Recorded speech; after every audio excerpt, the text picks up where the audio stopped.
We're back. Did you think we would leave you hanging all summer long? No, not at all. We wouldn't do that like we did last year.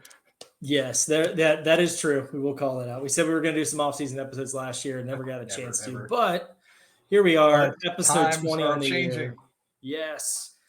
So welcome to Hudson Homers. For those of you still subscribed, thank you. If not, we're back. We're going to have three or four of these over the course of the summer, then rolling into fall ball. So appreciate you all sticking around through the season and listening to us for now the 20th time in 2025. So appreciate that. But sure, CB, I know you've been traveling around catching a lot of baseball, but have you been the last few weeks? Yeah. I've been good. Yeah, I went saw the state championship for the Class 5. It was Ocean Lakes and Cox, a couple local teams, a few kids, actually a couple of kids that I had when I was a middle school sub were a couple of my students, and one of them hit a walk-off sack fly in the bottom of the ninth to win it for Ocean Lakes. So that was pretty neat. And so we'll get to see him, Ryan Gocio. We'll get to see him with JMU next year. So I'll be rooting against him next time I see him, but I was rooting for him.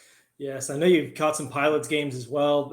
Yeah. I think you mentioned this in a text to me, but the Pilots have done a fantastic job with their media that's out there. Yes. Video quality, graphics, the way they're engaging. A lot of Scotty, a lot of Kyle, which is things we love to see. No, you go to a game and like I went, it was like the second, week of the season's like the third. They've only been playing about a week and they already had like the guy would come up and it'd be like, Kyle Edwards, and it's got video of him getting hits from the week before and like a walk-off celebration they had. And it's all, it's high level stuff. Yeah. Aiden out there, Aiden Cantwell he does a lot of stuff with them. And then Matt Mitchell is of course the GM, and they're really getting after it and trying to make some. So it's cool. It's cool to see people who are passionate about something and trying to make it really good. And they already have the best atmosphere for baseball in the Hampton Roads. It's neat. It's like, get out to a Pilots game. Yeah. We got Kyle and Scotty are out there right now playing, and they're both playing pretty well. And so it's always fun. Yeah, I think I've circled a couple potential dates in July when I can get down there to go catch the game. Obviously, harass Kyle and Scotty as much as humanly possible from the stands. But awesome. Well, we've got a fun episode today, focused a lot on recruiting. We have Coach Hadra here in a second, and then Coach Finny will join us towards the end in a little bit. But we know that you all had a lot of questions. Some of you sent me your recruiting questions and portal questions, so we're going to try and get those answered for you. So without further ado, we'll bring on Assistant Coach Jonathan Hadra. Hage, thanks so much for hopping on. Hey, guys. Thanks for having me. Yeah. Appreciate you being here. Hey, Hage is awesome. Just before we start anything, Hage is awesome. Hage was, he would come through with VMI, and he was always just a good dude. And, it's nice when they hire a coach and you're like, oh, I know that guy. He's great. We're going to have a good time. And so 3 years of being here now, Hage, you haven't changed my mind a bit. I still think you're awesome. Well, I appreciate that, CB. We have thoroughly enjoyed our 3 years here. It's been a fantastic move, not just for me personally, but also just for the family. We love Norfolk, and just really been enjoying it. A lot of opportunities here for the kids and the family, and fantastic people in the program. Yeah, well, we appreciate you taking a few minutes out of what is a very, very busy time of year for you, if you haven't checked the transfer report and all that. But would love to just to kind of get some background on you. I know you were your head coach at VMI prior to coming to us, played at VMI as well. But tell us a little bit of that experience coaching for the Keydets. Yeah, first of all, it was I spent 14 total years at VMI, 13 I spent 1 year right after I graduated, and then I went out to the Midwest for 4 years, worked 3 years for Finny at Western Kentucky University, and then came back here after a year of Bradley, or came back to VMI after a year of Bradley, and for 13 years, 5 of them as an assistant, and then 8 of them as a head coach. And man, it'll always be a highlight of my career, those 14 years of VMI, because I was very fortunate to have a chance to be the head coach at your alma mater. And that to me, that's something that, in this business doesn't happen very often. Tremendous people there. We loved it there. Loved the kids that we recruited there and coached there. The wins mean a little bit more. The losses, they hurt a little bit more, when it's your alma mater. But man, it was incredibly humbling to be able to be in that position, because a lot of, people that I look up to in this business, were also in that position as the head coach at VMI, and just to kind of be able to continue their legacy, build on what they had built onto, and just see the program continue to get better long after I'm gone is even, I mean, it's just what an honor, it's just awesome to see. And you had 2 big leaguers, is that correct? Did you have more? Actually just picked up, no, we had a few more. We had, just picked up another one, Zach Kent with the Guardians. He just made the big leagues, Okay. a few weeks back. The funny thing about Zach Kent is that he pitched, and I forgot, he pitched it here on a Tuesday, against Old Dominion, and he couldn't get out of the first inning here. And now you look up and he's in the big leagues, and that was a really cool thing. But we had Josh Winder was a big leaguer. He's from Richmond, and Nathan Eaton is with the Red Sox. And Reed Garrett, who's having a fantastic year with the Mets right now. He pitched for us, and I mean, he's got a shot to be an all-star this year. Yeah. So there was a few of them, and yeah, it was really cool to see, knowing that they went to this small military school in Southwest Virginia, and they're playing at the highest level. It's fantastic. Yeah, it's pretty amazing. The list of VMI alums to the big leagues is not long. So people say in your time you put 4 of them there. It's pretty cool. Yeah, there's a lot of moving parts that helped get those guys there. So that was a lot of moving parts. A lot of guys played a role in those guys' development for sure. Yeah, and I mean it's tough just to get someone to come to VMI as well. Like, you're facing more recruiting headwinds and say you might be at ODU or somewhere else, just because it's not just class and practice and playing games. There's an entire other component to your time at VMI, and of course you got to survive the rat line as a newbie coming in. Oh yeah, it's a whole nother level of commitment. It really, it makes you find guys, like, you got to love to play the game of baseball. And if you're not passionate about it, and it's not, if it's just more of a hobby, like, it's not going to work, which is why when you find those guys that go there and they stick it out and they just grind through the entire experience and they just sell out for the program or for the school, it's just so rewarding to see them go on and have success, after graduation or drafted, if they're drafted as juniors. But in a lot of ways, it is different recruiting there versus here, or maybe anywhere else. But in some ways, it's not. I mean, at the end of the day, you're still trying to find the right guy for the place that you're at. And what we had to do there is, we had to find a guy that maybe we had to win in the margins a little bit more. Maybe we had to find a guy that's being a little under recruited because of this or because of that. Maybe he's undersized. Maybe he couldn't quite run and well enough, but we thought we could develop him. And it was just taking shots on those kids. But at the end of the day, like, I mean, that's really no different than what we're doing here. We're trying to find the right fit for Old Dominion. And also, like, the character piece of it, right? It's like finding just the right type of human being that's going to fit in that locker room. I mean, that is such a big part of recruiting, wherever you are, because you're talking about culture, you're talking about a whole nother list of things that are so important for a program to be super successful. Yeah, the culture piece is huge. I feel like we had a really strong team culture this year, and we definitely needed it, because being on the road so much, if you were going to have a culture issue, that thing would have blown up quick, fast, and in a hurry. Probably sometime during that Alabama trip there in Mississippi. Yeah, that was a great trip. That 9-hour delay at the airport, that would have been oh man, it was look, this group of guys, for me, will always go down as a really special group, led by some of those older guys like Eddie and Luke, Bryce, some of those older guys that, they played a huge part in kind of driving this thing forward, and Blake and Dylan, I mean, Ben, like, those guys, man, they knew from the jump that it was going to be a unique year that was going to be full of challenges, right? And just be ready for it and just accept it and just move through it and battle through it. And we knew it wasn't going to be easy. And the thing about, I couldn't be, probably the thing I'm most proud about those guys about is, like, never complained. Like, you never heard them complain about, oh God, here we go. We got to go to Auburn now. Now we got to Southern Miss. You have to come back from Charlotte. Like, all they do is they just kept playing. And, that first, 7 weeks of the season, Yeah, it was a grind, but you know what? Like, it prepared us for those last 6 weeks of the season when we really needed to win some ball games to put ourselves in a position, and the guys did. They fought like heck to get into the top 6 seed, which we hadn't done in the last 3 years. It was the first time. So, like, I mean, was the overall record what we wanted? No, it wasn't. But man, like, you look at the leadership from that group, like, it was a tough group, it was a gritty group. Um, I mean, like, for example, this kind of says everything about this group. Like, I get a text from Scotty Young last night. And it's a video of him getting smoked in the head at the Pilots game. Did you see it, CB? No, I didn't see that. No. Yeah, he got smoked in the head. It was a pitch or whatever, right? And all it said underneath it was grit ball, Monarchs. That's like that defines the group. Like, that's what it was about. And like, those guys, like, it wasn't easy. They didn't complain. They just kept playing.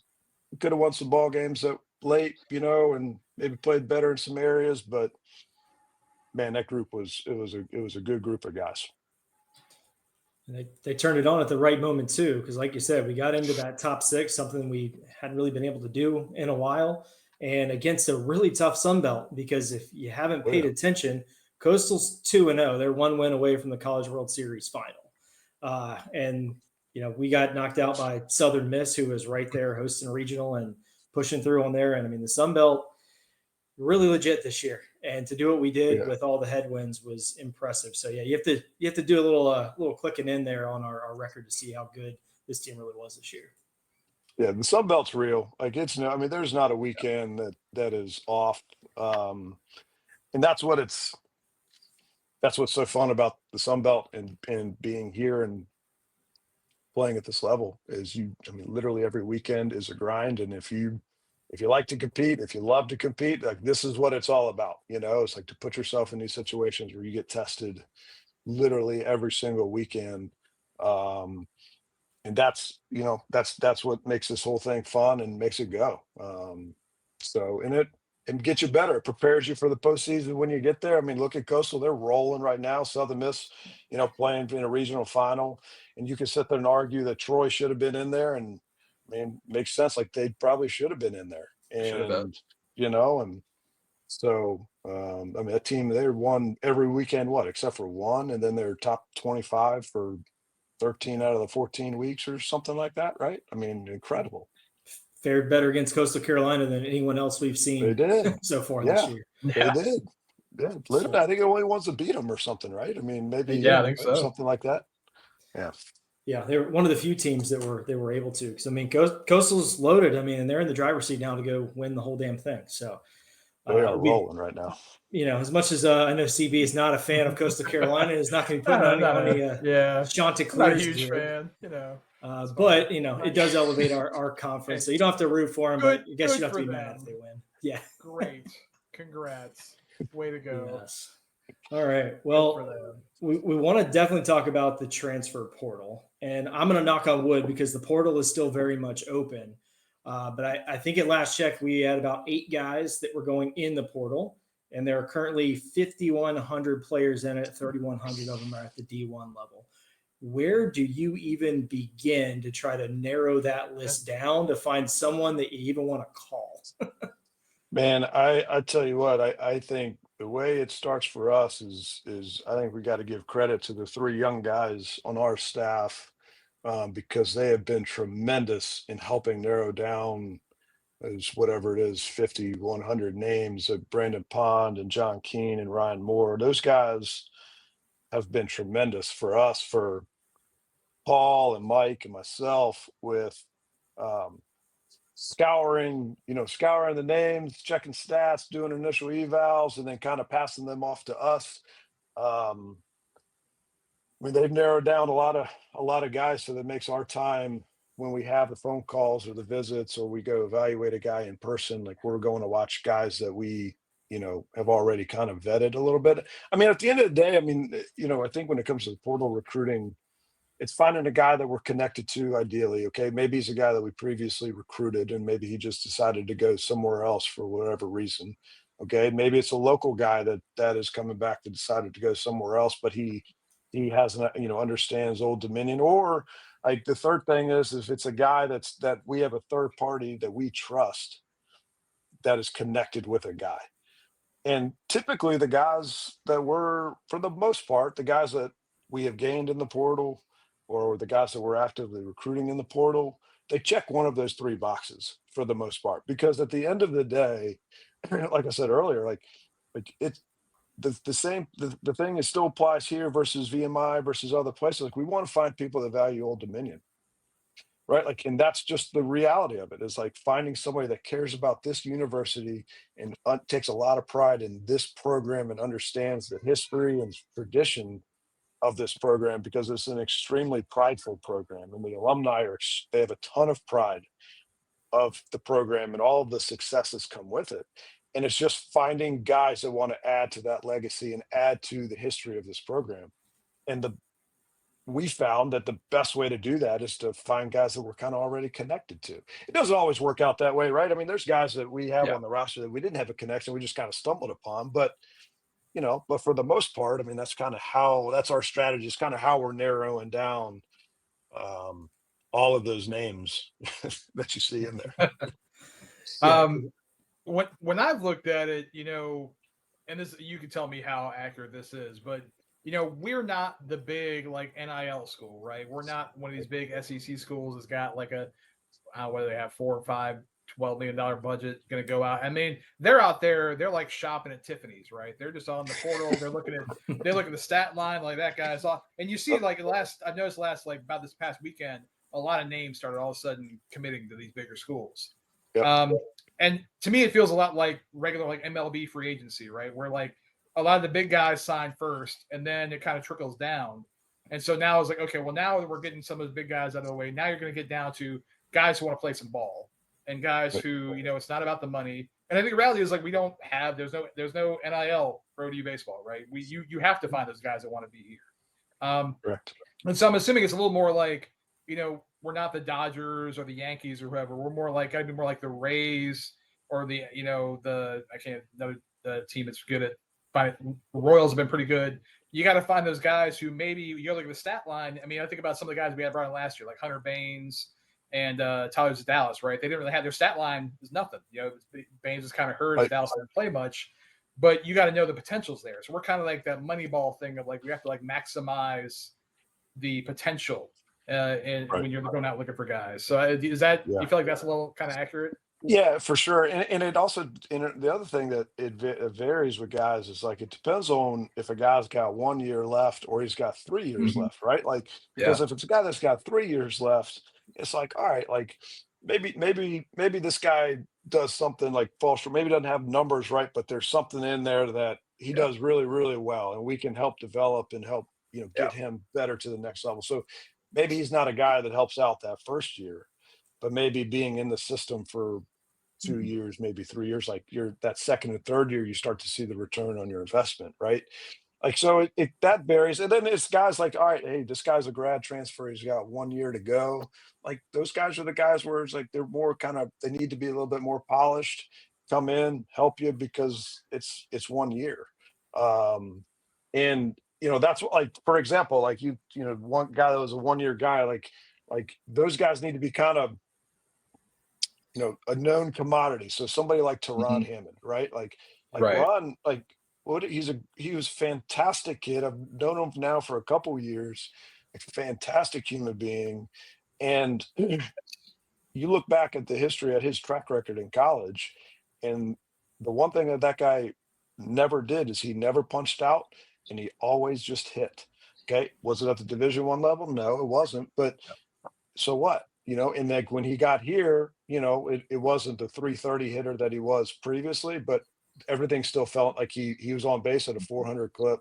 He played a pretty good second base, and he just like we knew exactly what we were getting with him. And that's exactly like that's what it is. You just you get a guy. It's like, all right, I know exactly what I'm getting this guy, and he was a fantastic teammate with just infectious energy. I mean, he just some days like that dugout was just electric because of Tehran. And it was like he's just an incredible teammate and just had this positive energy. Like, so even though he's only here for a year, like that guy's left his legacy on this program. The guy's still talking. He's actually going to be back this fall helping out. It's going to be awesome. Oh, let's go. That's great. He's got to finish up. He's got a couple classes he's got to take. And he asked, or when we talked to him about it, he asked if he could help out. I was like, man, that's a no-brainer. Like this guy, we need to have this guy around our program as much as possible, you know? So that's awesome. He's awesome. Love that. No, I love that because that was the other side of it too, is the guys that we're more likely to get that do have those stats behind them are just like you said. It's a guy like Hammond who was at the D2 level, guys like Alex Hunt and Frankie Wright who were at kind of smaller schools who are then want to kind of move up. And so we're like I said, we're not going to go out and get some SEC guy. We're not going to probably not even like another Sun Belt. I saw somebody moving laterally from like I think Louisiana to Southern Miss. Like that's not that's not the level we're kind of hunting at, probably, right? I mean, nothing wrong with that. It's just who we are. Like you said, we're going to find the guys who want to be here, which I think is awesome. I'd much rather have that. I think, having a team full of like high priced mercenaries, that's great. I'm sure that's cool. There's the real star of the show. There's CSA. You got to get away. There you go. Thanks for being here. Your dad's awesome. I hope you tell him that all the time. But yeah, I mean, I'm with you. I think as a fan, that's what you want is those guys. I mean, it's great to have all those talented guys that show up, but it's like at the end of the day, it's like, do they really care? They're getting paid either way. Having a team full of, like you said, great guys who are fighting for it or want to be here, that's fun to watch, and that's what we like here. No doubt, and that because like when you look at the history of the program, like this program has been built on overly competitive players that love to work and are tough and are gritty and are blue collar. And like, we've got this incredible stadium coming and it's going to be awesome, but it's not going to change like who we are or what has made us successful. We're going to recruit the same guys, the same type of guys. Like maybe, like, can we go, like, maybe is there a guy that maybe we can attract before maybe we could, like, maybe, but like the character and the makeup of those individuals are going to be the same. Because this program that's what it's been built on. And that's what we're trying to find in the portals. Like that's what we're working towards, I mean, look, it's all relationships, all quality relationships are built on trust, right? Like, and it's trying to make sure that they understand, like, we're going to learn how to trust each other. We're going to learn how to be vulnerable with each other and be real with each other, because we're going to love the heck out of you, but we're going to coach you too. Like we're going to tell you the truth. And we want guys that want to be here for Old Dominion, be here for their teammates, and they want to leave a lasting legacy, not a guy that's just kind of a one and done and bounce, right? I mean, it's too transactional that way. And unfortunately, that's kind of what has been created, but it's the world that we live in. And it doesn't, we can still double down and have really quality relationships with our guys and with our recruits. I mean, that's something that we can be very intentional about. Because it's what has worked in the past with players. It's what's worked in the past. And that's why those guys are so loyal and they care so much about this program, is because it's been more than that. It's been more about just, hey man, how far can you hit the ball or how hard can you throw it? It's like, how can we help you get prepared for when you leave here? And that's what it's all about, and that's what we're chasing. Why you have those guys. That's why you have those three coaches you mentioned in Keene and Ryan Moore and Pond helping you out, and why Karan can't wait to come back and help out. I mean, that's that exact thing you're working on is showing itself just in the guys that are helping you out. No doubt, those guys came back over there just trying to work for free. Yeah. It's like, all right, well, boys, and they're awesome. Like they've had a huge impact on our program, and they've been great. But that's what we're looking for in the portal. That's what we're looking for in high school ranks. Like, I don't think, like, just because we have the portal and it's there and it's a real thing, like, it doesn't change how we like the nuts and the bolts of what makes this program special. Like, we're still looking to build from the inside out, like get some high school players, develop our high school players, maybe from the middle out, right? Like get the middle of the field guys from a positional standpoint, develop them, right?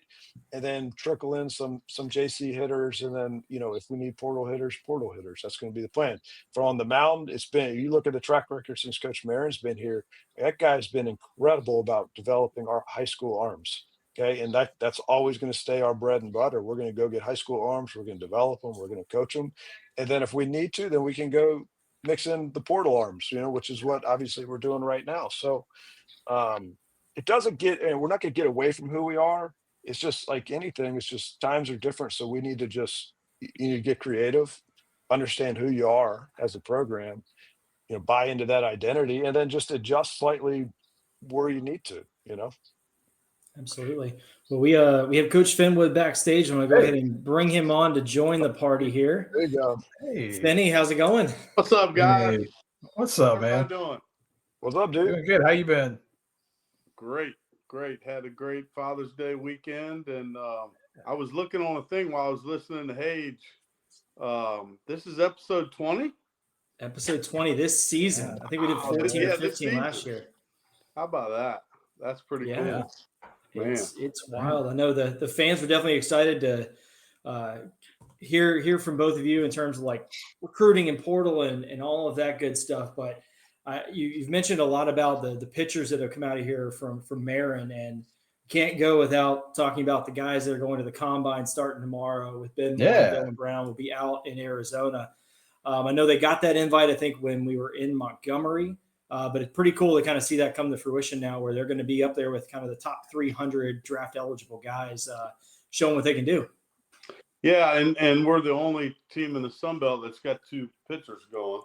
Only a couple teams have two players going, but we've got two arms. And I think you look around and we got a chance to have three pitchers drafted in the top 10 rounds. I think solidly this year with how Blake's kind of moving up people's boards as well. So that's kind of neat. And there won't be a handful of teams probably that can say that in the country, no matter what level. So that's nice. And like I heard Hayes talking about it, Mike does a really good job with those kids, developing them. And I think the other part of that is so far they've stayed. Even the good ones have stayed, and we haven't had any money to bribe them to stay. Working on that. Hey, I was on the phone with Kevin Gibbs this afternoon for a while, talking about some fundraising things, and he said he's heading out with a bunch of guys he played, with here, that they still stay in touch constantly, and they're going out to see Matt Cottrero, and they're taking their wives out for the weekend. And watching the Royals play, and they're all going to have dinner. And those are the things that make you feel good about your alma mater. And we were talking about that with a couple. We've had a few kids in on visits in the transfer portal, and where's your homecoming going to be? Like, what are you going to consider your alma mater, and those relationships. And we are still looking for the right fit, in that. Like Hayes said, the fit is a big part of it. And we've had a few kids in on visits, and it's funny, you text, hey, thanks for coming. Really appreciate it. Hope you want to be a Monarch. We're obviously checking them out while they're checking us out to see about fits. And it's usually very telling, the text you get back, is the kid genuinely interested? You get a certain text. Is he just kind of like dating? Playing the PC game, yeah, totally, and send you the kind of generic vanilla deal, and you're like, all right, well, that one's probably not gonna work. But I think to echo what Hayes said regarding, I mean, I'm telling you, Hayes and Mike and Paul and Ryan and John Keene and Brandon Pond, man, them dudes have been grinding in there for 2 straight weeks since this portal opened up, and even before that, because you had the grads and the other school guys that were already in it. But we've learned some good lessons, I think, through the first few years of this, and applying those and kind of filtering what we were looking for. And it's amazing the job they've done. I mean, just today I was talking to an agent, and he mentioned the kid's name from a school and the kid put up fantastic numbers, and I went in and asked Ryan Moore, and he said, yeah, I banged him because the numbers are great, but when I looked at the video, he just looked like a kind of a first base only kind of clogger, and we weren't looking for that. And he showed it to me, and I was like, you know what, you're right. And this is such a great experience for these kids, like to get to do this at this level and have to vet. I mean, how many players probably have those guys gone through? I mean, every bit of probably 1,000, at least. I mean, at least like it could be more than that. And they're learning because they're like, all right, hey, this guy looks pretty good, and Hayes or Paul or Mike will get on there and go, all right, man, I don't like him because of this, this number or this visual or whatever it is. And that's a fantastic learning tool for them as young coaches. They're going to be much better recruiters because of this process as well. So it's helping them out too. And they've, to their credit, man, they've dove right in and they've done a fantastic job. I mean, the kids we got coming in are all really good and seem to be really, really good kids. So we're excited about that.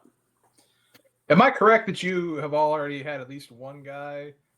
We've had a few. Yeah, we've had a few. Okay. We got more coming this week. And, hoping to have some news on a few of them here in the next, week, certainly. So it's a busy time, man. It's like, every morning we're talking about it. And we were all at Freight House Coffee this morning, breaking it down on where we're at and all that. And hopefully the next couple of weeks will give us some clarity on some of these things. And you still got another trickle down effect coming in the next, portal's probably open for a couple more weeks. And you're going to get some other guys that, some teams sign these guys out of the portal. Right. So now that guy's coming in, he's going in the portal. And, you still got some of that happening, certainly. And we're just trying to stay on the coaching changes, just things like that, stay on top of all of it. Yeah, there's a lot moving. And I feel like the portal is kind of like the coaching carousel, just with, 5,000 people instead of usually, 20 to 25. But there, not to veer off ODU too much, but there was a pretty big coaching change that impacted Virginia with Oak going to Mississippi State, and then Chris Pollard coming in from Duke to UVA, brought really his best hitter with him. What were your thoughts when you saw that Oak was heading down to Mississippi State? Yeah, I mean, he doubled his salary. That's my first thought. Yeah. It's 2.9 million is a lot more than 1.5. I guess you can say that. But just Mississippi State's one of the probably top 10 resourced programs in the whole country, with definitely in top 10 in facilities, and they're used to winning there, and obviously you have to win because they're coming off firing a coach who won the national championship 3 years ago. So Oak's got a national championship of his own. He brought basically his whole staff down there with him. They'll do just fine. They know what they're doing.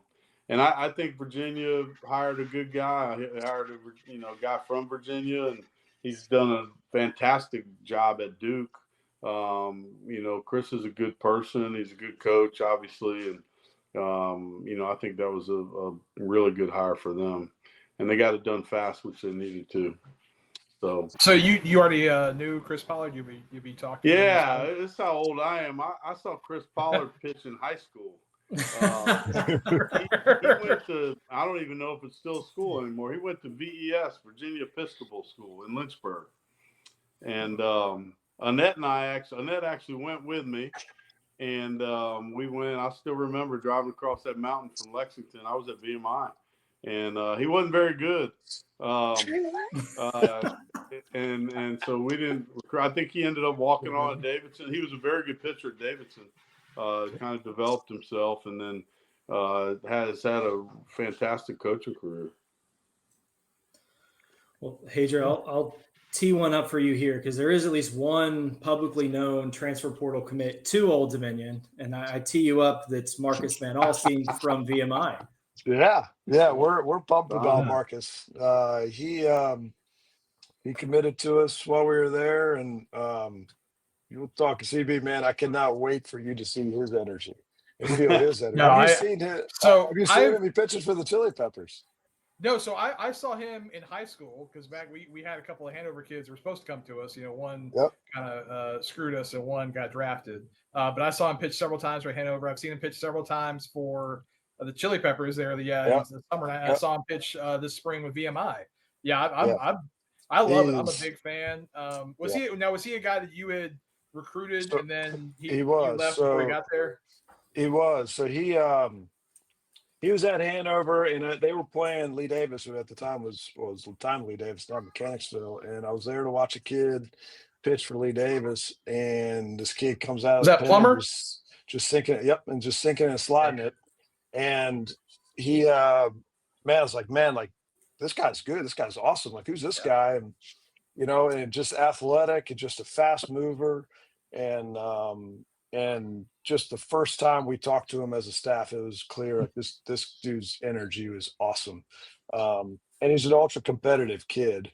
And what's really cool is you don't see a lot of guys graduate from VMI in 3 years, but he came in with so many credits that he was able to do it in 3, which is why we're able to land him right now. So we're pumped about him. And Brandon Pond had a connection because Brandon pitched with the Chili Peppers, so they had that connection. And he's going to be a really cool fit for the staff because he can kind of do a little bit of everything. Like he can start.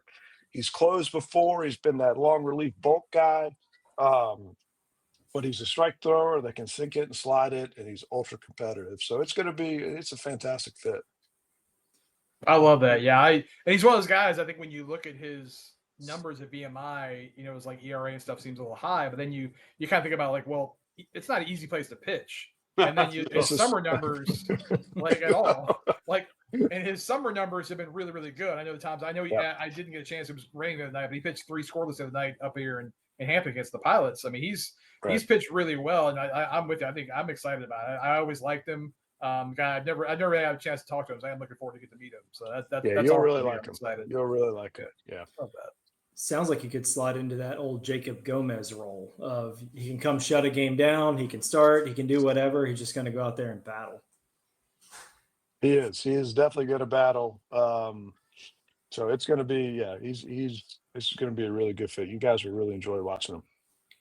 Couple of VMI guys bringing in a VMI guy. What a shocker. He didn't get enough of it. He needed one more year of it.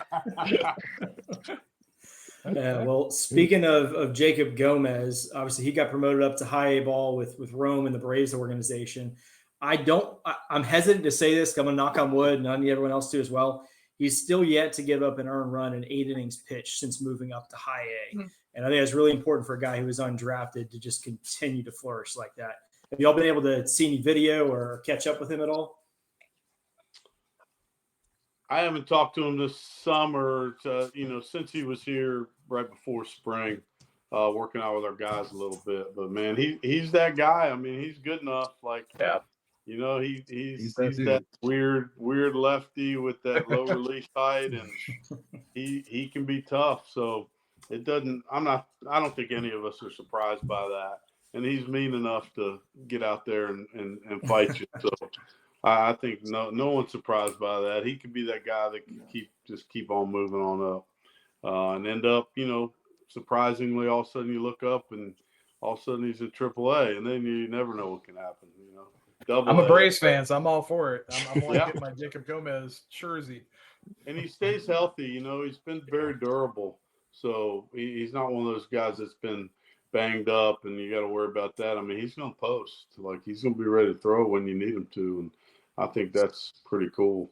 I was reading a thing somewhere. I saw it on Facebook today. It was an unbelievable stat and said, whatever the year was, Walter Alston threw an 18-inning complete game.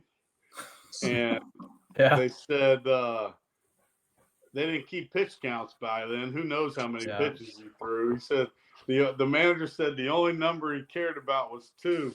And he said, why 2? He said, because he's got 2 big balls between his legs.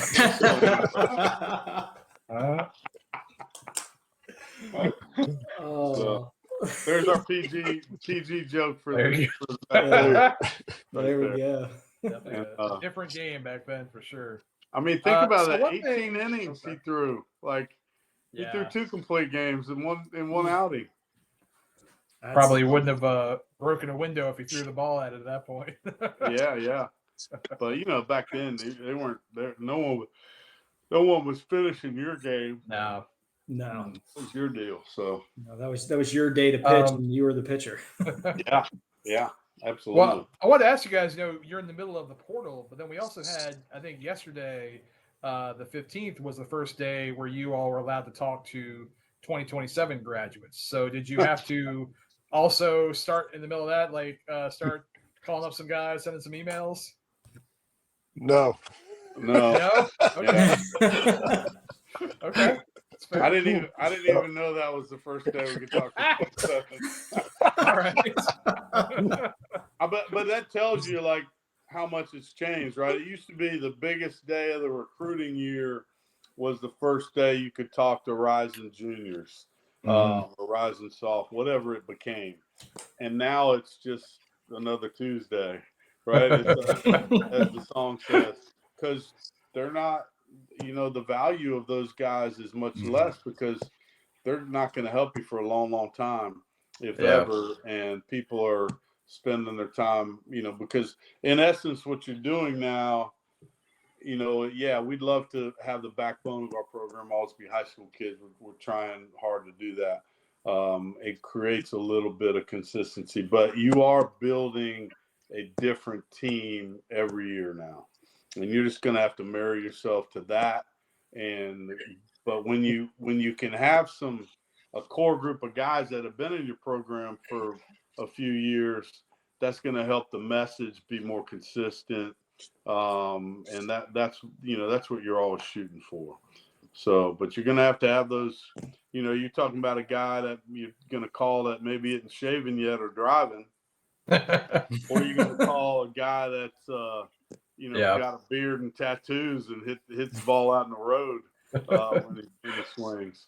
So that's the what you're trying to juggle right now. I am glad we're past the days of.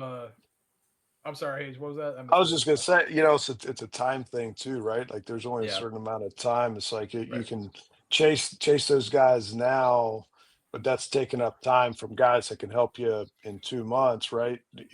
So like those guys, there's still plenty of time to get on those guys and develop those relationships and recruit those guys. And there's so many more events for those guys well into the fall and then next summer. Right. Like we only have this. We've got this 2-month, 3-month period essentially where we've got to finish this roster, and that's where this thing has changed so much is it's expedited this recruiting process for, I don't know, maybe a quarter of our roster roughly, like, and it's like jam-packed it in a couple months where it used to be, literally years you were recruiting guys, so that's where it's so different and kind of learning the job as we go per se. I am glad they're not committing the 8th graders anymore. That was one you guys never ever did that, but that was one that was always crazy to me. I think the only one I can even think of off the top of my head that ever worked out was Ethan Anderson at UVA. Because he was also like he had tattoos and a beard when he was in 8th grade anyway. As Yogi Berra would say, he was old when he was young. Yeah, exactly. What is the drop dead date? Is it basically the enrollment date for the fall? Drop dead for what? To have guys who would be playing fall ball for. Is it basically just when you have to be enrolled in the school for fall semester? Well, yeah. I mean, the transfer portal guys, you've got to, July 2nd, Hayes? Yeah, that's when the portal closes, but we can still right to get into the portal is July 2nd, and then after July 2nd, they can't get into the portal anymore. So but once they're in, you can get them up. It's every school's probably different on deadline here. I mean, I don't know what the latest we've gotten somebody in is, but there's some flexibility there, obviously, with guys. But every school, I mean, there's some places they've gotten guys in a week before school starts. Wow. That's the thing. People say, "Oh, you get them." I mean, there's a lot to do. I mean, you got to find a place to live. It's not just snap your fingers and it gets done. There's logistical things. I mean, we're working on housing, for our guys now, figuring all that out. So, when your guys are off campus, there's a little bit more for us to try to help with than just sticking them in the dorms. Yeah. Do you guys feel? And again, let me just I know you'll tell me no. But do you feel comfortable talking about some of the high school and guys we have coming in to the fall now, or are you able to, or you save that for later, maybe? Yeah, let's save that for a little. That'd be a great conversation for a little later in the summer. I know we haven't done a big release yet. You know who they are, CB. I know, but maybe that would be a fun episode. Maybe we'll get it all up and on the website, and we could elaborate on it together. Great. That'd be fun. That's a teaser right there. There we go. We love it. That works too. Yeah. There we go. Look at this guy. What a good manager of human beings Finny is. He gave me a no that sounded like a yes. Look at that. You should be a head coach or something. Yeah, we just keep massaging the people. Stay tuned, right? Like the tickler, the teaser. So that's right. We got all the promo we need for whether that's episode 21 or 22 or whatever it may be. Yeah. How's the construction going right now? Oh, sorry. Yeah. No, look, we can talk about that. Still looks slow because they're still doing the underneath stuff, but you can actually see the footers and the layout of the buildings more clearly now, which that's cool. And then all the that Parker Avenue's torn up. You got all the pipes running through there. They're connecting everything, and the hope is by the time guys get back here at the end of August that some stuff is going up, because although we're going to have to work around it this fall as well, I think it's going to be really exciting to every day walk out there and see something else go up. And then, oh, cool, look, the roof's going on, or finish the locker room, or that's going to be really neat. I've never been a part of that from that standpoint. When I was at Auburn, we built the sidelines out down there, and the stands went all the way down to the lines. That was kind of cool, but it wasn't anything like this is going to be. And Hates, you guys got to, when they did the VMI stadium. I mean, all of that is just fun. I think it'll be exciting for this group, as they got to kind of work around some things this fall for practice and all of that. We're still going to be having to do that, but when they finally say, hey, you guys can move in, I mean, what a cool, exciting, fun day that's going to be for everyone. And we're telling all these portal kids that are in on visits, hey, man, like when you go sit in that locker next February or January, whenever it is, you're going to be the first guy to ever be in that locker. Like there's only one group can ever say that, and you'll be a part of that. Like that'll be yours, like brand new. So I was like, you ought to carve your initials in the corner or something. CB was here. There's some donor that's like losing his mind right now about carve up the brand new locker room.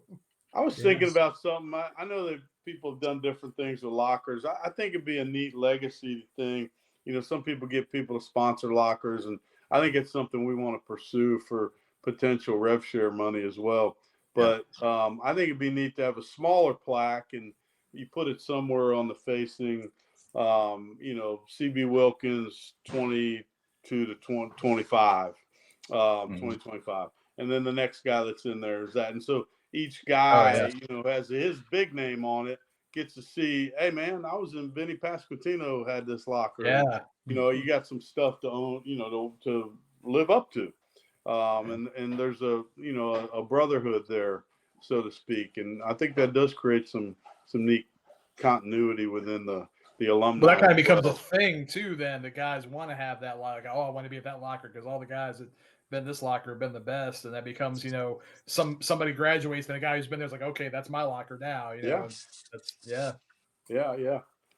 think that'd be neat. I think that's something we're gonna try to look for, and then we're gonna have a space in somewhere in the coaches area, maybe in the hallway, wherever.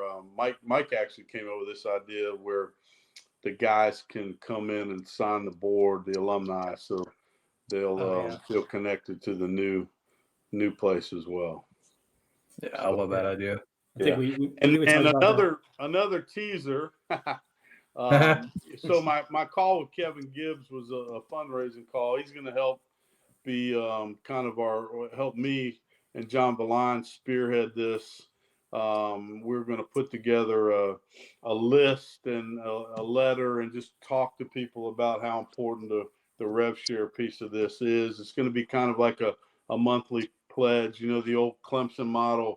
IPTAY, I pay 10 a year or whatever, but it'll be, based on, can you give us $25 a month or something like that? And we're going to hit our alumni. We're going to have our players hit people that are close to them, anybody that we can think about. And so maybe that's something we can work on, together as well in that, because it's here. It's necessary. We're trying to get in that space and where we can have the ability to offer some rev share money with these kids, and we are doing that. We just have to raise it. I mean, we're not getting the thousands of dollars from the school that some people are, but that's okay. We're able to and we're allowed to, and so we're going to do it.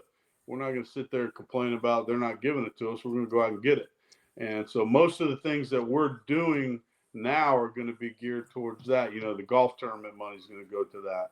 The first pitch dinner money is going to go to that. We're going to try to have another event, maybe a fish fry next summer in the new stadium that'll be geared towards that. And so if you guys want to help us out with getting that word out as we get a little more organized with this, I know we've got the dollars for dingers that are going into the pot right there, and that's going awesome, man. Thank you guys again for doing that, because those are the same people that may be wanting to help us out with this, and I think all of it is super important for our program's future.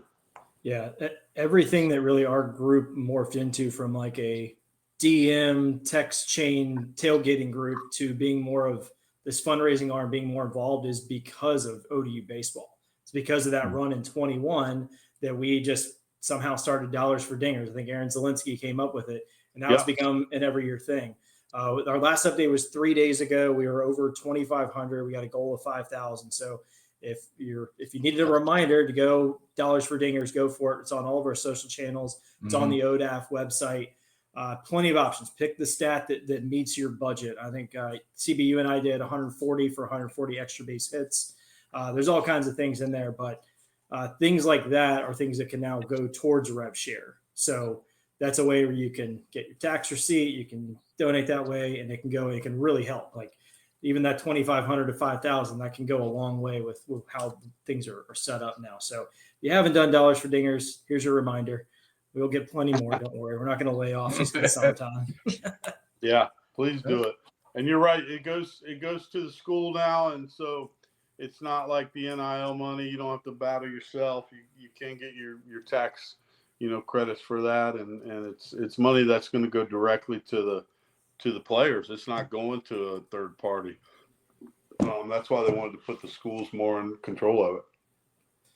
Yeah, I think we'll cut down on some of the tampering that we know is occurring. I don't know if you paid attention to Texas Tech softball, but they're basically blatantly out saying, yeah, we have people call kids that are still on teams playing, offer them money, and then they're signing and coming over. So not even thinly veiled these days. Yeah, no. Yeah, hopefully. I mean, there's always going to be those guys that are trying to skirt the system. Every time you make a rule, people get right to work on finding ways around it. So less rules are probably better, to be honest. And we just got to figure out a way to, we're not trying. I mean, we talk about it every day, and I think that we've come a long way and learned some good lessons and are doing this in a much more productive way.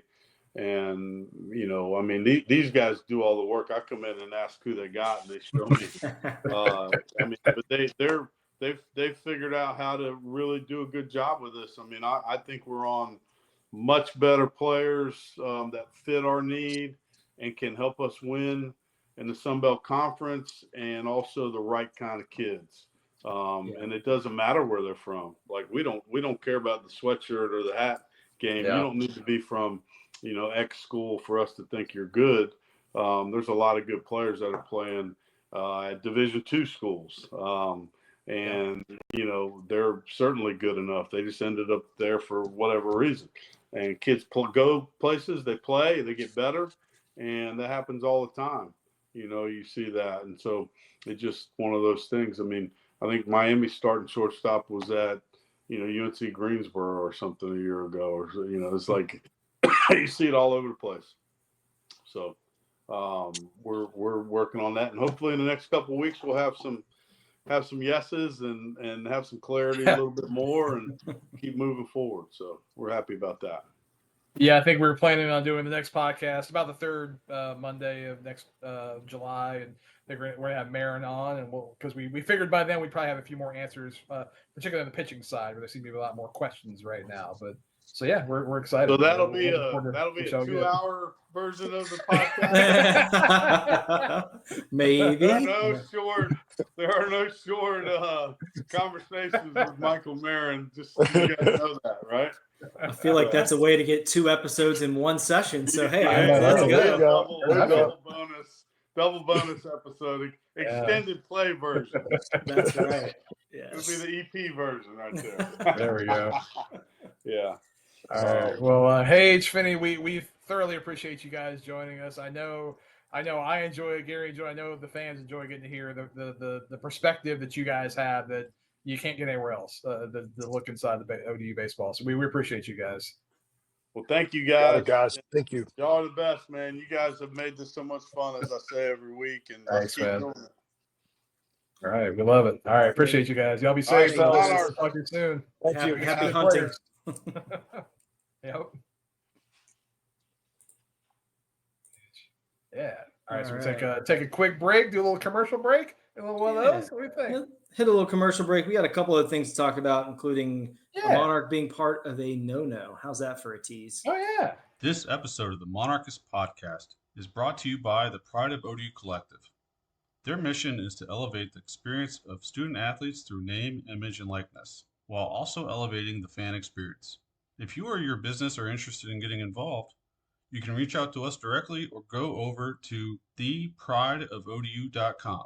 That is theprideofodu.com. Thank you for listening, and go Monarchs.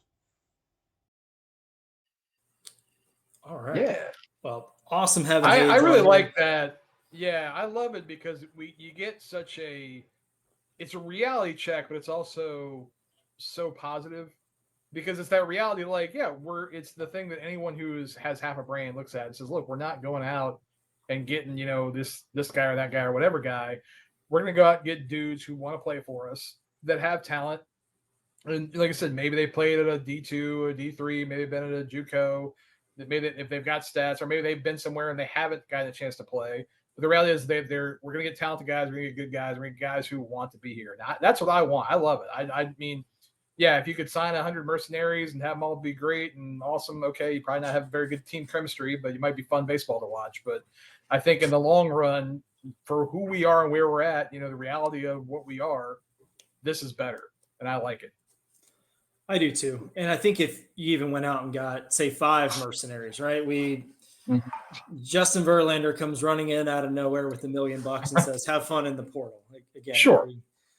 Wildest dreams. Of those 5 you bring in, 2 of them are going to be shitheads. Guaranteed. The 2 of those 5 are going to be shitheads. Yeah. They're going to be a culture problem. Because you can't give a 20-year-old a ton of money without them being a turd. Like, that's just the reality. Not in a baseball environment. Football, all right, you got 12 games. Like, you can almost hide it a little bit more because of the numbers. But in baseball, like, if you are not all in on the team, you're going to be found out very, very They spend so much time together. Even just like at the field, the guys show up like hours before and just, dude, you practice. Like, I always think it's so funny. Like, my mom we'd go to wrestling matches and the guys would be working out, warming up before the match. And she's like, they're going to tire themselves out. I'm like, Mom, they're working out. They're barely working out for like 10 minutes. The match, absolute maximum, lasts 7 minutes. Like, how are they going to wear that? But then, I'm like, you go to baseball all the time, but they do like an entire practice before the game and then sit around in the heat and then play another game. You never once said they're going to wear themselves out. She's like, they don't really run. I'm like, you spend so much time with each other, like playing. They play 56 games. No other sport plays 56 games in college. That's crazy. No. And yeah, you're right. It's all right. Let's just say a game lasts 3 hours and be on the conservative side of things. There's at least another 3 hours that you as a player are going to be at the ballpark minimum. So a 3-game weekend series, you're going to spend 18 hours with that person. And oh, by the way, there's a good chance you probably live with them. You're going to go have dinner with them. You're going to hang out with them. You're around them more than you're not. Where football, and that's a home series. If you're that's a home series. I mean, like I said, I got the chance there to travel with them on the way back to the airport. I mean, it's just we're sitting there, we own the entire thing. It's just 40 ODU baseball players sitting there, and the coaches and all. It's like, yeah, if you got somebody who sucks, man, it's a bad time. Yeah, then that's where the culture outweighs the talent. Sometimes you still need both, but you aren't going to sacrifice the culture for a couple talent grabs, especially with us, because we're not going to get someone that just dumps $1 million in to say, hey, go on a spending spree in the portal. Like, we might be able to steal one, maybe two of maybe those high-end guys that are fighting with for SEC play. But excited for when we have that update so we can talk about more of the guys. We know they're talking to quite a few. Interesting how they there's 5,000 in there. They've got like 1,000 or so they're looking at, probably continuing to look at them as they still roll in. I love that because I really like the way they said it too. That just pointing out that like they narrow it down because and like as Finny pointed, what great experience for Ryan and Keen and Pond. Like what I mean, they're already awesome guys, and I know they all have a love for this and they really want to do it as a career. And so getting that chance to kind of be on the ground floor of what's really going to be the new way of doing things. I think it's really neat. Yeah, well, I want to talk a little bit about some guys returning and some guys that have already moved on to the pro level. But you've sent me a screenshot, I think, of every box score that Bailey Metella has pitched so far this summer. Man, he's only pitched 2, so it's not like I'm throwing you 20 box. But yes, no. But he's starting in the summer league. Last outing, he's playing for the Williamsport Crosscutters in the MLB Draft League. Yes, just so people know. Which again, it's MLB Draft League, so it sounds like it's so impressive. I don't think that league is particularly any better than any other summer league, but it's a good league. It's a solid league. It's got MLB backing, so they've got a lot of good stats and tracking stuff. Okay, sorry, Gary. It's kind of it kind of replaced a lot of the short league teams, the short season. Yeah, teams. The Crosscutters were I think a Pirates minor league team for a long time, and they were one of the ones that got cut in the 2020 when they got rid of all the teams. But his second outing here, 5 innings pitched, 1 run, 4 hits, 1 walk, 6 strikeouts. He now has a 2.7 ERA and 2 starts over the summer as a starter. Yeah, starter. 10 innings, 13 strikeouts, only 2 walks, which I didn't double check this, but I'm pretty sure Bailey had, if not as many, he might have had more walks than strikeouts this year. So he's already pitched. I mean, it's the kind of thing where you're like, man, should Bailey have been starting all year? I don't. Yeah, we didn't really get a chance to ask him those questions. We again, we're gonna talk to Mara next month, so we'll ask some stuff about, I mean, Bailey might mess around and get himself drafted. To be honest, might have 4 guys losing 4 pitchers. That would be. Would be tough for us. We'd be happy for him, but I think we'd be missing his arm. His arm next happy year. For him, but yeah. I mean, he's throwing exceptionally well, and maybe he becomes one of the guys that replaces one of these 3 starters that's going. Because man, I'm starting to wonder now if Ben and Bailey flip flopped, like you were alluding to there, because Ben has been so good in relief, and he's going to do some special things, I think, down the combine with the way he throws the baseball. So. Pumped for Bailey. Bailey, if you somehow hear this, man, we're pumped for you. We are keeping tabs on you throughout the summer. Love the kid. Yeah, we're rooting for all the guys. Ideally, I'd love it if every single guy who was a junior got drafted every single year. I mean, it would make it hard to keep going. But I mean, at the end of the day, if that happened, you'd be getting good guys coming into you all the time. So I'm all for the guys. And then we talked about Kyle and Scotty are playing for the Pilots. They're both playing pretty well. They won their first, I think, 8 games. Their leadoff hitter, this kid, Carlos Pena, I forget what school he's from, a smaller school, but he already has like 8 homers. They got a few guys that are really good ball players.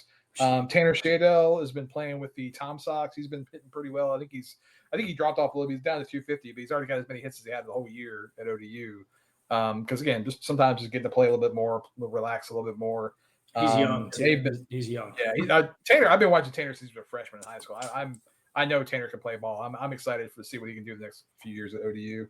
They've been playing, and then you mentioned it, Sam Armstrong, who's all the way in Double-A. It's only been a couple of years since he was with ODU. He's already in Double-A. He's mostly been starting. This is his first relief appearance. I don't know why they had him relief, but he came in and threw one inning. Was it last night before, whatever it was? It was last night. Okay, which is now like 2 nights ago. Time doesn't matter. It was on Sunday, the 15th. He came in. He threw the 7th inning to finish off a no hitter. A 7th inning was a double header. So that's pretty awesome. I mean, it's anytime you come in and finish off a no hitter. I think he walked a guy and he struck out a guy. And then you mentioned Jacob's doing well. Hunter Gregory got moved up to AAA, so he's with the Buffalo Bisons, the Blue Jays AAA. I don't know if he's pitched the game, but his first appearance had 2 strikeouts and a scoreless hit this inning. So you're a call away from the show. He's been killing. He's been shoving all year. Joe Moore, Ryan's dad, he made a great point because the other day I had a tweet where I said, I always, when I see these guys who are local guys that end up in the portal, there's part of me, it's like, I want them to come play at ODU. It's really just, hey, it's like, hey, come home, play in front of your family. We got a great stadium. And I made sure I put the caveat in there. It's like, look, I don't know what the school really needs. I don't know what the player really needs. I don't know if it fits at all. It's just how I feel. I want to see it happen. And Joe Moore, he quote tweeted that. He made a great point. He was like, he listed off all the guys that we've had playing pro ball as pitchers the last few years. I mean, it was like we just listed a bunch of them, right? What Hunter and Sam Armstrong and Jacob Gomez, Trent Buchanan, John Hollabetz, Noah Dean, Aaron Holiday. I'm forgetting somebody. Johnny Wilson playing pro. There's a ton of guys, and that's just in the last like 5 years. I mean, it really is. And as the guys pointed out, which I really didn't take a lot to think about, most of them were guys they recruited out of high school and helped develop throughout their career. I mean, I feel like sometimes we want to malign and say pitching is the problem at ODU. And I think some years it's fair, but the reality is it might be more the depth of pitching that maybe the middle to the back end of things aren't quite as talented. But the top tier, I mean, just look at this year, right? We got Dylan Brown and Ben Moore and Blake Morgan. Your 3 rotation guys were phenomenal, and they're all probably getting drafted. And that'll add to this giant list we have. That's, again, just the last 5 years. So Marin is, I'm excited. We're going to talk to him next month. We're going to bring him on. He's awesome. He does a great job with guys. He is such a good motivator.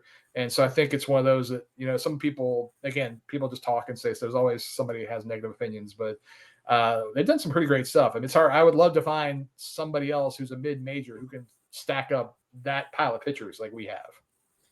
There aren't many. And if they are, they might be like a Coastal Carolina or somebody, but even they don't have that many in the pros.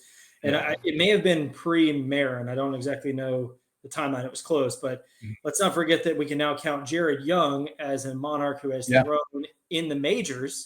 he was here when Marin was here. So so there you go. So there's another JY got, what do you throw, 1/3 of an inning, got a perfect ERA in the big leagues. Yep, gave up a hit and a walk, but he did get the final out of the game, which is more than I can say for Ryan Stanek, who was in before him, who gave up 3 runs on 2 hits and just melted down as the Mets lost 9-0 to the Rays, which the Mets have been good this year. But I don't hate to see the Mets lose. I like to see the Mets lose. I like to see JY play really well, and if the Mets can also lose, that works out for me. Yeah, it's a Braves fan. Makes sense. Yeah, y'all got a hill to climb right now. So yeah. It's how it goes sometimes. Sometimes you might need you might need some change and some things, but that's all right. It's how it goes. Yeah, we got our World Series where we know sometimes you have to take your lumps afterwards. Yeah, you still have a boatload of talent on that team. When it's healthy, you're going to be fine. And let's not forget, like Jacob Gomez and Trent Buchanan should be in the starting rotation at some point here in the next 2 years. Tell you what, Jacob might be on the way sooner than later. Yeah. So we did mention ODU's had 8 guys go in the portal. So it's worth kind of just mentioning them real quick, which you can see this on the Pride of ODU on the Monarchs site. There you can see the list that has our kind of roster churn, which shows, some of the guys we know have graduated, don't have any eligibility. We have the guys who are in the portal. We have a list of the guys that we know of that are coming in, which obviously Finny wants to wait a little bit and talk about them a little later. And then I think we have a few guys like we are pretty positive that Dylan and Ben are getting drafted, so we kind of mark that on there too. So most of the guys that are leaving really didn't have a ton of impact this year.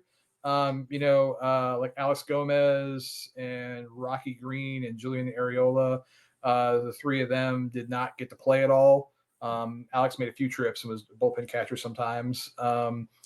Kyle Finn, I think, pitched one game and did okay. I think he had 2 innings, but no earned runs. I think he gave up a few runs, but and then Marco Lavari, we know he had kind of a tough time. He's has a big arm. It just had struggled some to throw some strikes. Ryan Thomas had some at bats early in the year. Didn't have a ton late in the year. I think you pointed out he had the very last at bat of the whole season. But he didn't do a ton necessarily. And then the only guy who, Luke Ridley, he also had some appearances early in the year. He was coming off of injury at his JUCO. So I think, again, and I'm telling you, these guys are all awesome guys. I'm a huge fan of all of them. I hope they all get to go somewhere where they're going to have a spot and play really well.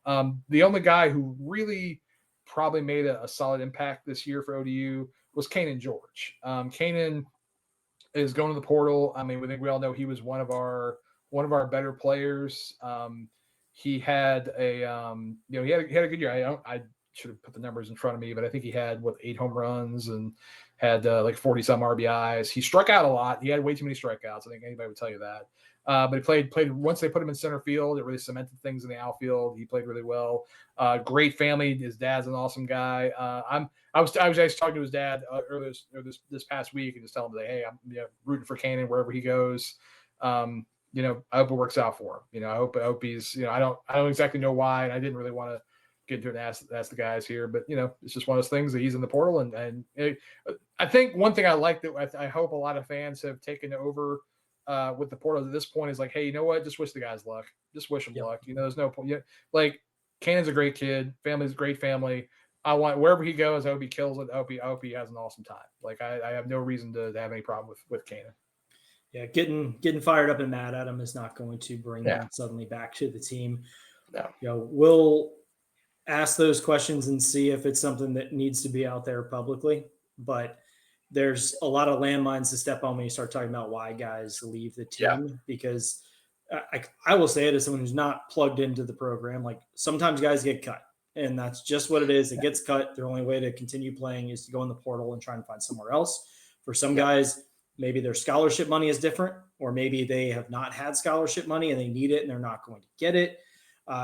It could be a falling out with coaches. There are a number of different things. I'm not going to speculate. I have no idea why, but that CB, give them a, hey, congrats, good luck moving forward. Hopefully they look back at their time at ODU fondly, and we'll go from there. It does leave us a hole in center field. TJ Aiken, still very much on the roster, has played center field. Another year of development, that might be a perfect landing spot for him to be at, right there in center. That's what he played most of the time, I think, in high school. And then, of course, there's I don't know. I haven't sorted the thing by center fielders, but I'm sure there's probably several hundred center fielders in the portal. I guarantee you there are guys who play center. They probably talk. Yeah, and we actually have a couple of high school kids coming in. Which again, we'll talk about. I know they both had the guys I'm thinking of off the top of my head, Nick Felton and Bennett Siegel. I don't know how much either one of them played center field, to be honest. I didn't get a chance to schedule wise and distance wise, didn't get a chance to see them play. So I don't know how much they play center field. I don't know, where if they're looking at them as being guys who can come in and immediately play or not, who knows, but there are options, their guys are around. Yeah. I mean, at the end of the day, somebody's gonna play center field. We're gonna work it out. I guarantee you that somebody's gonna be out there. Maybe they don't exist on their roster yet, but maybe they will. Yeah, we will wait and see how that all plays out. The portal does close on July 2nd. So after July 2nd, no one else can go into the portal unless there is a coaching change. So at least know who we are definitely retaining, at least from a portal standpoint, after July 2nd. Honestly, I expected much larger numbers. I think the last few seasons we have had much higher numbers in the portal, and they've all gone in those first couple days. So the fact that it's not 15, 16, 17 right now kind of gives some power behind what Finny said, where I think we've figured this thing out a little bit better this year than we have in years past in terms of roster management, which I think is really important because I don't think you can consistently turn over half your roster every year, but a third is probably just what happens in college sports anyway, is about almost a third. I mean, that's just realistically. So I don't think that. I think that you're kind of in a real chance. Yeah, and again, Kanan was the only guy that was probably surprising. The rest of the guys is like, hey, I get it. You want to go somewhere and have a chance and get to play more. I mean, really, if you're at a school and you're not getting a chance to play, that's what the transfer portal should be for. frankly, is you're at a place. It shouldn't be like, well, I'm good here, so let me go. They're going to pay me money to go be better somewhere else, right? It's like it should be like, hey, you know what? I want to play ball. I want to go somewhere else and get to play. All right, yeah, go for it, man. Like that's what we want. I mean, not everybody like Bryce Jones is kind of an anomaly. Bryce Jones, he probably if he'd gone somewhere in the transfer world, he could have played more. I think it's reality. But he wanted to play here at home. Wanted to play with his best friend Kyle Edwards, and for him, it was the right thing to do to play here, right? So he didn't have any reason to jump in the portal at any point. But somebody else in his case, a good example of a guy we had was Joey Morton. We had him as a freshman. He was here, and he was at the same class as Kyle and Bryce. He redshirted that year, and he went in the portal, or went. I don't know if it was in the portal at that point, but he went to a JUCO after that. He played really great at the JUCO for a couple of years, and this year he was at Campbell, and he played great. And the reality is, like, if he'd have stayed at ODU, maybe he'd have gotten a shot. Maybe he wouldn't have. But my guess is he wouldn't have had the same year here at ODU that he had at Campbell, because he wouldn't have gotten those 2 years of playing at the JUCO. I mean, and because Joey's a great ball player, he's really good. I mean, we knew we brought him in because of that. He's big horse. If people wouldn't remember him, he didn't play. Big 6'4", 6'5", first base, big lefty hitter. So it's not always. Sometimes it's the kids got to do what's best for them. They got to go to a place where they can. If you really care about playing, go to a place where you're going to play. If you really care about being at the school and hanging out, you don't mind. I mean, John Keene's a great example, right? John Keene was here for 5 years. He really did not get to play a lot. He got like maybe 10 at bats as a catcher, maybe like 8 innings as a pitcher. I don't think he even got that much. But he loved it. He's here, stuck with us, coaching. Because for him, what was important was he wanted to be here, wanted to be at school, wanted to be with the guys, and playing. I'm sure he loved it. We played him all the time, but it wasn't the deciding factor for him. So everybody's got to figure out what matters most to him. You heard Hage talking about him and Pond and everybody else. You're getting a return on that investment as a player now, as a coach. I don't envy those guys having to go through this portal, because when I say 5,100, that's not JUCO. That's not JUCO. That is D1, D2, D3, and 3,100 are Division I. And then you've got, I don't know, maybe half that are JUCO guys that are looking to make a move. I mean, it's wild how many players are out there. It's similar in complexity to recruiting high school. Like, where do you start recruiting high school? You got to stick to the people centers, the people that the teams of the prestige. They aren't running up to little single A Middlesex County where I played to come scout me, because why would you when you can go to you pass 80 better high school programs on the way there. So it's and then also like they had was at the last few weeks they had the big tournament down in Atlanta where like every pretty much top player in the country of high school is down there playing. So I mean, you probably had a bazillion coaches down there. So I mean, you're even the high school ball. It's like when they're playing high school ball, the coaches are coaching. They're all playing. So you got a lot of things. I mean, so you can play at that little podunk school as long as you play at the right travel ball and get with the right coaches, in the right place and get seen. There are plenty of kids. I mean, there's a kid that I really like. It's from one of these little small towns. It's technically Hampton Roads, but it's like the edge of Hampton Roads, but it's like barely Hampton Roads. And that kid's a guy I've gotten to see him because he's been on the right travel ball team, and he's one of those guys. Like I've been telling the coach, like, hey, this kid's a horse, man. This kid's I first saw him, he was like about incoming freshman, and I was like, this kid looks like a grown man. Like, gotta so, I mean, you can be a nowhere school. It's just you got to be in the right situations, and that's also then you get to the problems of like travel ball being just like a giant money making scheme, and the number of guys who aren't actually good coaches are through the roof. Travel ball circuit could have its own podcast episode with the shenanigans that occur there. It's like a 30 for 30 on the greatest scam of all time. Yeah, it's up there. It's up there pretty good. Well, kind of programming note for us, we're targeting kind of the back half of July for another episode that will likely be the one with Marin talking about recruiting. We have a couple other ones that we may record and release at certain times too, but we just want to keep it connected to the program in the off season. It's the first time we're doing it. If you got an idea for something, shoot me a CV, a DM, the Monarchs account, a DM. We want to bring you what you want to hear. So hopefully you enjoy this not talking about baseball in the field episode, but obviously some critical and timely. This is when it's fun because nothing bad happened. Yeah, we cannot lose a baseball game. We don't have to worry about that. It's the thing I like about the right before the season starts. It's like that, but like way earlier, where it's like, oh, good stuff might happen. Who knows? Nothing bad happened yet. Yeah, it's fun to me. Yeah, and when we talk about the guys that are definitely coming in, and then we'll get some updates on them now in fall ball, so you kind of know who to look out for even before the season starts. I think that's really, really what we're trying to do here. But I don't mind interrupting my Monday evening to talk baseball. It's sure better than working, I can promise you.